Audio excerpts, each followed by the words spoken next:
Hello everyone and welcome to Lush and Salty Aquariums. My name is Stefan and thank you for coming to the channel. Okay, so I just did a significant pruning, trim, gardening measure in my 135 gallon freshwater display tank, and I wanted to show you all that I took out of the tank.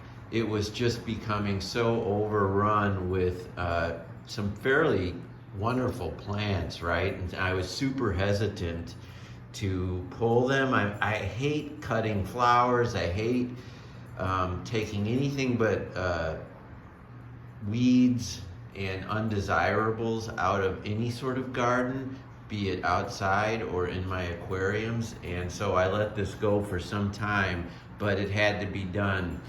The tank is directly behind me with a ton of reflection. But this whole front area of the display, and I certainly have plenty of wonderful videos of this tank on the channel, but down here, all the cryptocorn in the Vallisneria were starting to encroach on what I like to keep relatively clear. I can see this bucephalandra again, a great, wonderful, and desirable plant. It was becoming overrun by these crypts here.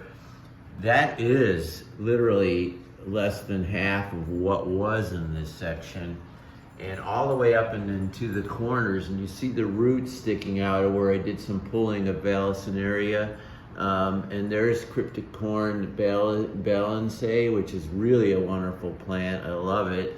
It's kind of expensive when it's big, and I have a ton of it. So this is the general area where I did the cleaning. I still have to do cuttings of this pogo stem and octopus, literally cut it down, and similarly maybe pull some more of the frog bit out, although I have done that a lot, bagfuls of it actually. But you see how this pogo stem and octopus is, it's just ungainly, so I'll probably cut it down half size. But since the reflections are so bothersome, I thought what would be more interesting to you is to just see the haul, right? So I'll tell you what I've got here. Here is the cryptocorn balansae that I took out. Isn't that fantastic? At its longest, it's over 2 feet from tip to root.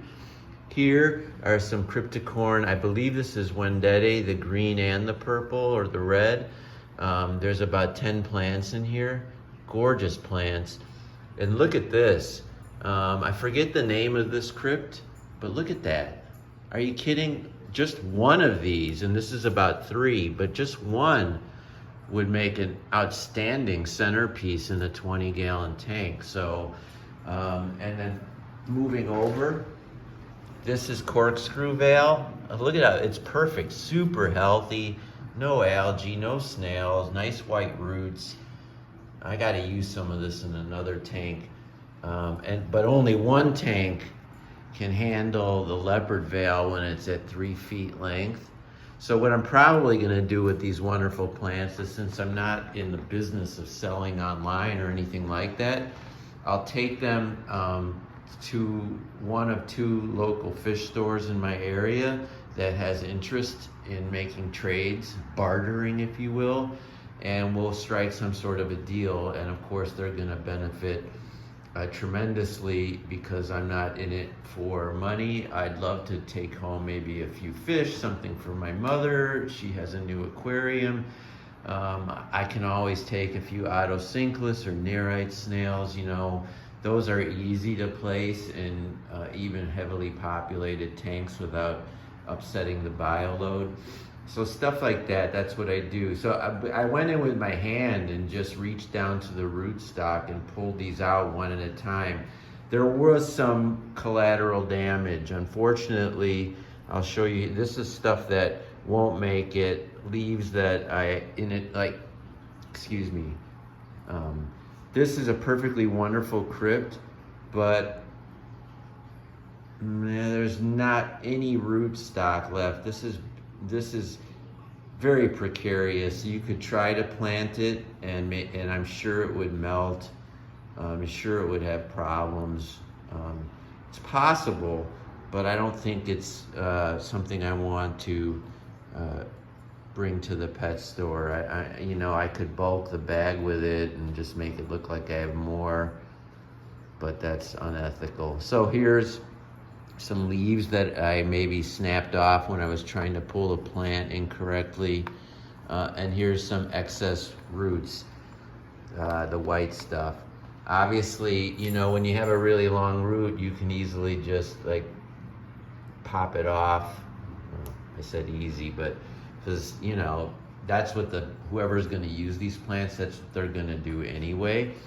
I ended up not having to use scissors or anything really. I just pulled the plants, stacked them in this bucket, and then now I've set them up on the table. I'm going to put them into large Ziploc bags and maybe a wet paper towel, which is how I sort of keep plants for a day or two, and maybe even go out to one of the shops today if it's not too late, but soon.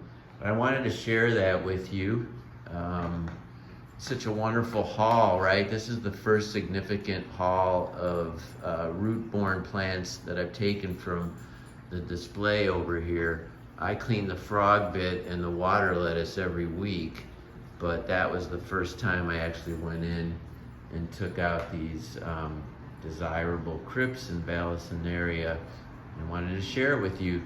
All right, everybody, I've kept my hands in the tank, so always do the same with yours. Be mindful and have a wonderful rest of your day, week, evening, morning. Ciao for now.